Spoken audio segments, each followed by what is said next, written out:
to the Yorkshire coast.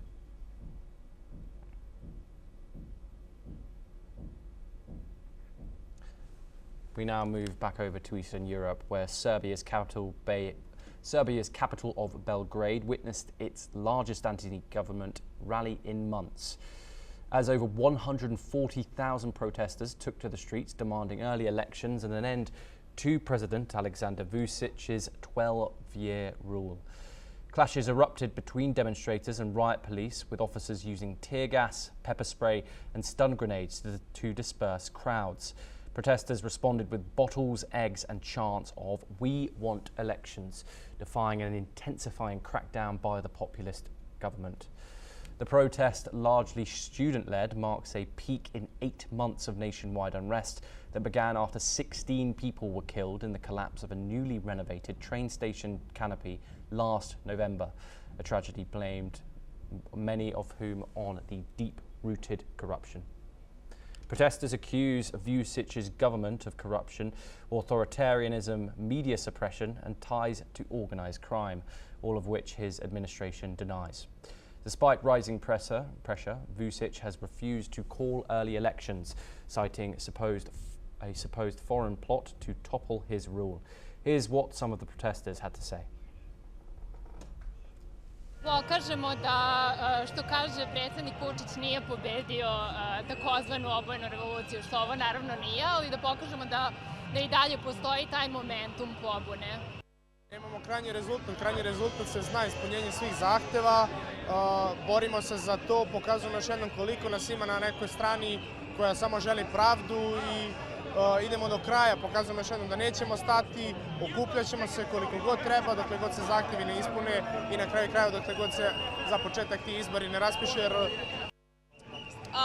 Pa ja se nadam da će ovaj vidovdanski protest stvarno izazvati neku reakciju kod naše vlasti i da će, kao što je prethodni kolega rekao, ili ispuniti zahtjev ili raspisati izbore.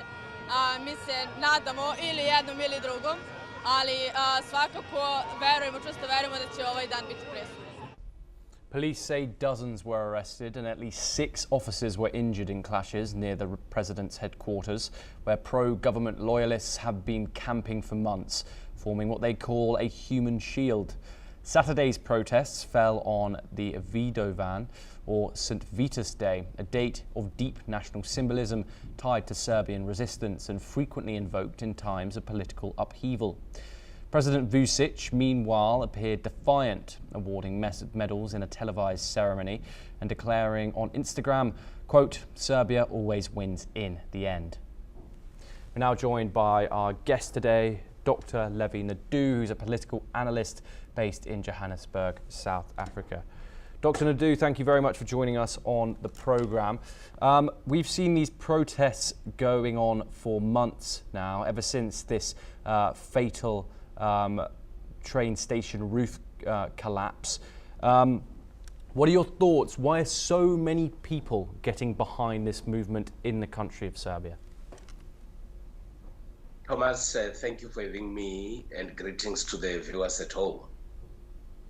There are growing tensions in this country on the basis of a number of factors that ordinary citizens and onlookers, and indeed government, cannot ignore. Some of the issues that ordinary people are raising will relate to corruption, as you indicated. They will relate to the freedom that some of the citizens feel that they are not enjoying, and indeed that is coupled with rights. When you have a situation where ordinary citizens feel uncomfortable, feel unsafe, and feel as if they are strangers in their own country, that is the source for conflict. But also, there is a constant call by ordinary citizens to see democracy existing in its totality. And the right constituency in Serbia appears to be the students. And if you need to get a motion running that talks to revolution, you need an advanced section of the population, which are the students, because these are the people that are reading every day. These are people that are studying different forms of governments, and they are also able to go out and influence society on the direction of the state. So you get the student body, you get young people, as long as they are able to communicate the message across, then you can therefore be able to have a force that you can rely on. Dr. Nadu, Alexander Vučić has been in power for 12 years. Protesters accuse him of authoritarianism, media suppression, things like that. These 140,000 people have been onto the streets. They've had tear gas used against them, stun grenades. What are your thoughts in the type of suppression that this government is using on these protesters, and what kind of message does it send to the international community looking from the outside in?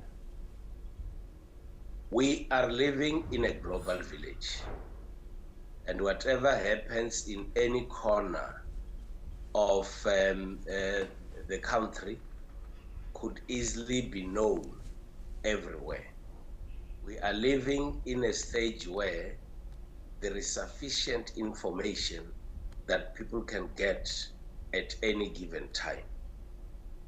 Gone are the days where you are going to have governments that are unable to engage the citizens, that are unable to ensure that they encourage people participation.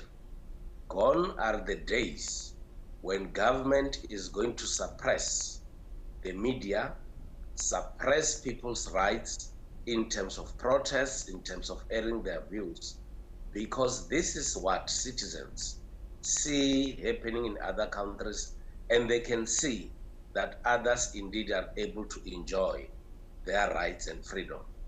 My expectation is that government should be able to open up channels of communication, either with the students' leadership, channels of communication with civil organizations, in society, religious groupings, and all the different stakeholders, and chart the way forward for the country. Gone are the days where governments have to use force, tear gas, and intimidation in order to suppress the views of the people. And I think the ball is on the leadership of the state to ensure that they open these channels of communication, know what the ordinary citizens want, and where possible, they should be able to find one another and create peace in Serbia.